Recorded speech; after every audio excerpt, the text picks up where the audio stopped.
Good morning, students. We are going to continue to read from Indian in the Cupboard.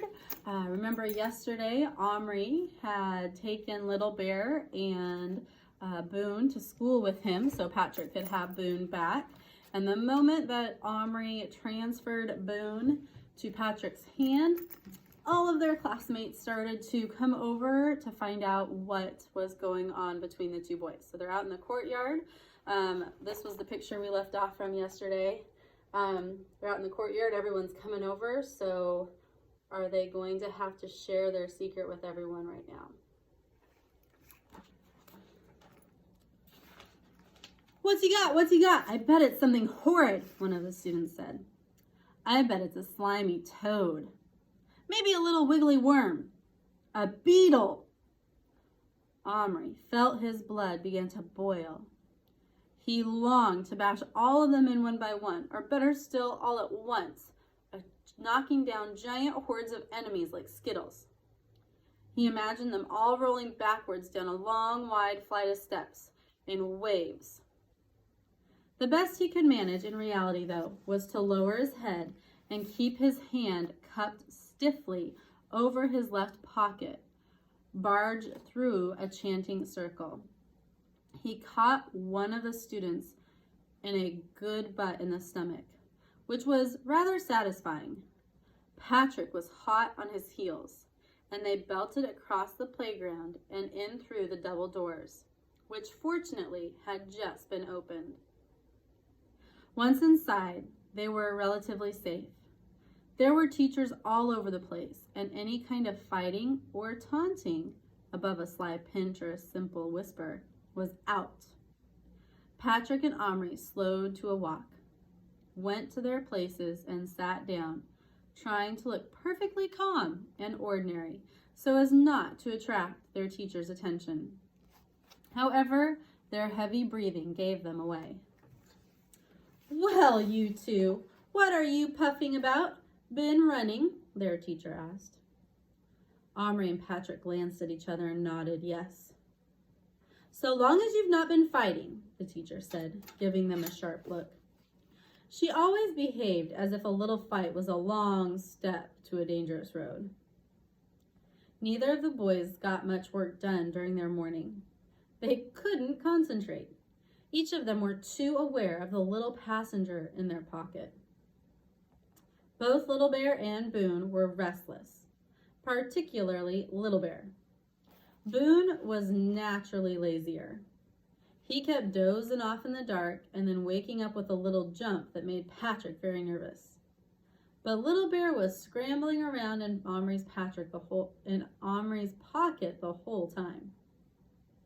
It was during the third period, when they were all in the main hall listening to the headmaster, whose name was Mr. Johnson, announcing plans for an end-of-the-year show, that got Little Bear really sick and tired of being imprisoned, and he started to take drastic action. The first thing Omri knew was there was a sharp prick in his hip, as if an insect had stung him. And for a moment he was silly enough to think that an ant or even a wasp had somehow gotten to his clothes, and he had only just stopped himself from slapping it with his hand. Then there came another jab, sharper than the first. Sharp enough, in fact, to make Omri let out a short "Ew!" "Who did that?" asked Mr. Johnson, irritable. Omri didn't answer, but the girls sitting near him began giggling and staring. "Was that you, Omri?" "Yes, sir. I'm sorry. Something stuck me." "Patrick, did you stick a pencil into Omri?" Such a thing was not unknown to happen in assemblies. "No, Mr. Johnson, I didn't." "Well, boys, be quiet when I'm talking." Another jab into Omri's hip, and another, and this last one meant business with Little Bear. He kept his knife embedded in Omri. "Ouch!" Omri said, jumping to his feet. "Omri, Patrick, leave the hall." Patrick said, "I didn't." "Out, I said." The two boys left, Patrick walking normally and Omri dancing around, shouting, "Ow, ow, ow, ow," at every step as Little Bear continued to dig the needle point of his knife into Omri. The whole school was in hysterical laughter, and Mr. Johnson was frothing with rage. By the time both boys swung the doors open and departed. Once outside, they ran, while Patrick ran, and Omri performed a series of sideways leaps to the far end of the playground. On the way, Omri plunged his hand into his pocket, seized Little Bear, and dragged him out. The agony stopped. Safe in the sheltered corner behind some bushes, Omri held his persecutor at eye level and shook him violently, the way you would shake a bottle of medicine. He called him the worst names he could think of, and when he'd run out of names, which was not very many, he hissed, "What do you mean by that? How dare you? How dare you stick your knife into me?" he said to Little Bear. Little Bear gave Omri a glare. "Little Bear dare! Omri keep in dark many hours. Little Bear want to see school plays, not lie in dark. No breathe, no see, want to enjoy." Omri stared at him. "I warned you it wouldn't be like that. It's not my fault you made me bring you. Now you've just gotten me into trouble." Little Bear looked mulish, but he stopped shouting. Seeing this evidence was a truce in its own way, and Omri calmed down a little bit too. "Listen," Omri said, "I can't let you see because I can't take you out. You have no idea what would happen if I did. If any of the other children saw you, they'd want to grab you and mess with you. Little Bear, you'd hate it, and it would be terribly dangerous too. You'd probably get hurt or killed. You've got to lie quiet till school's over. I'm sorry you're bored, but it's your own fault." Little Bear thought this over and then said the most astonishing thing. "Want Boone." "Wait, what? You want your enemy?" "Better enemy than alone in dark." Patrick at this point had taken Boone out of his pocket. The little cowboy was sitting on his hand. They were gazing at each other. Omri said, "Hey Boone, Little Bear wants to hang out with you. He's lonely and bored."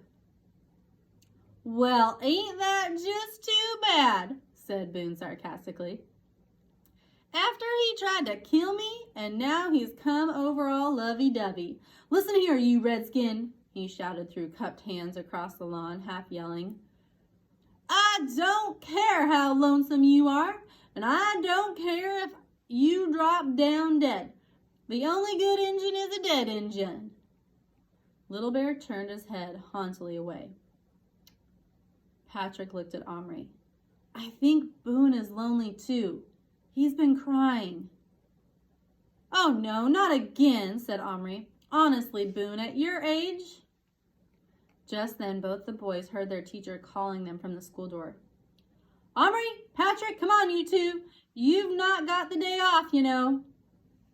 Omri quickly looked at Little Bear. "Give me your knife.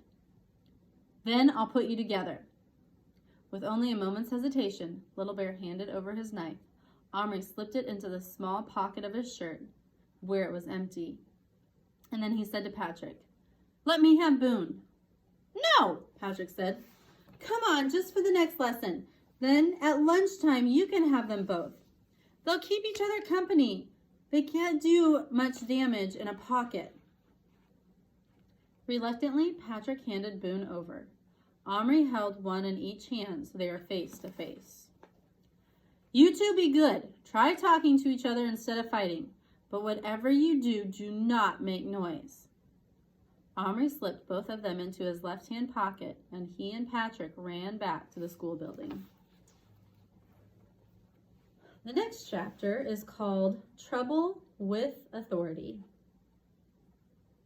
What was left of their morning passed uneventfully.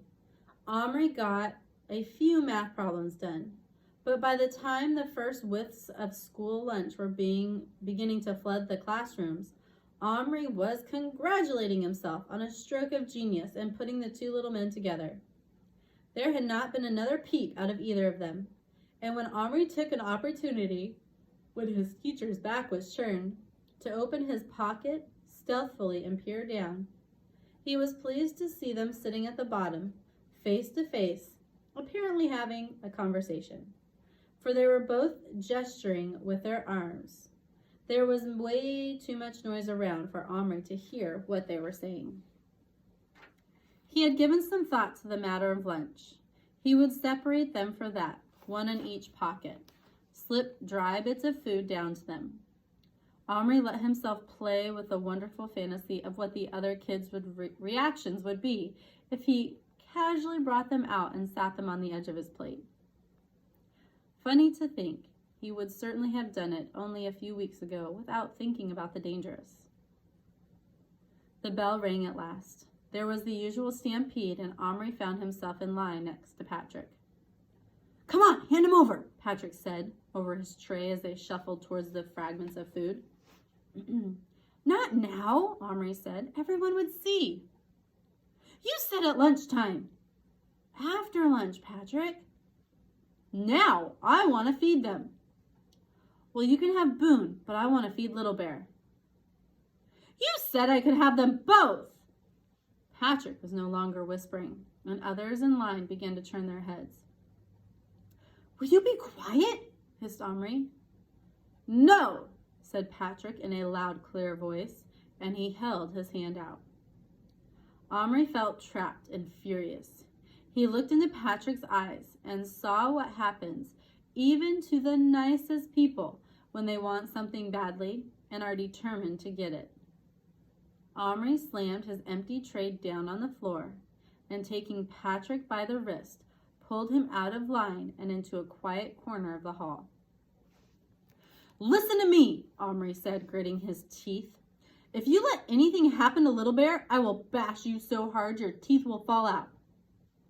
This, of course, is what happens even to the nicest people when they are in a trap. With that, he got into his pocket, brought the two little men out. He didn't even look at them or say goodbye.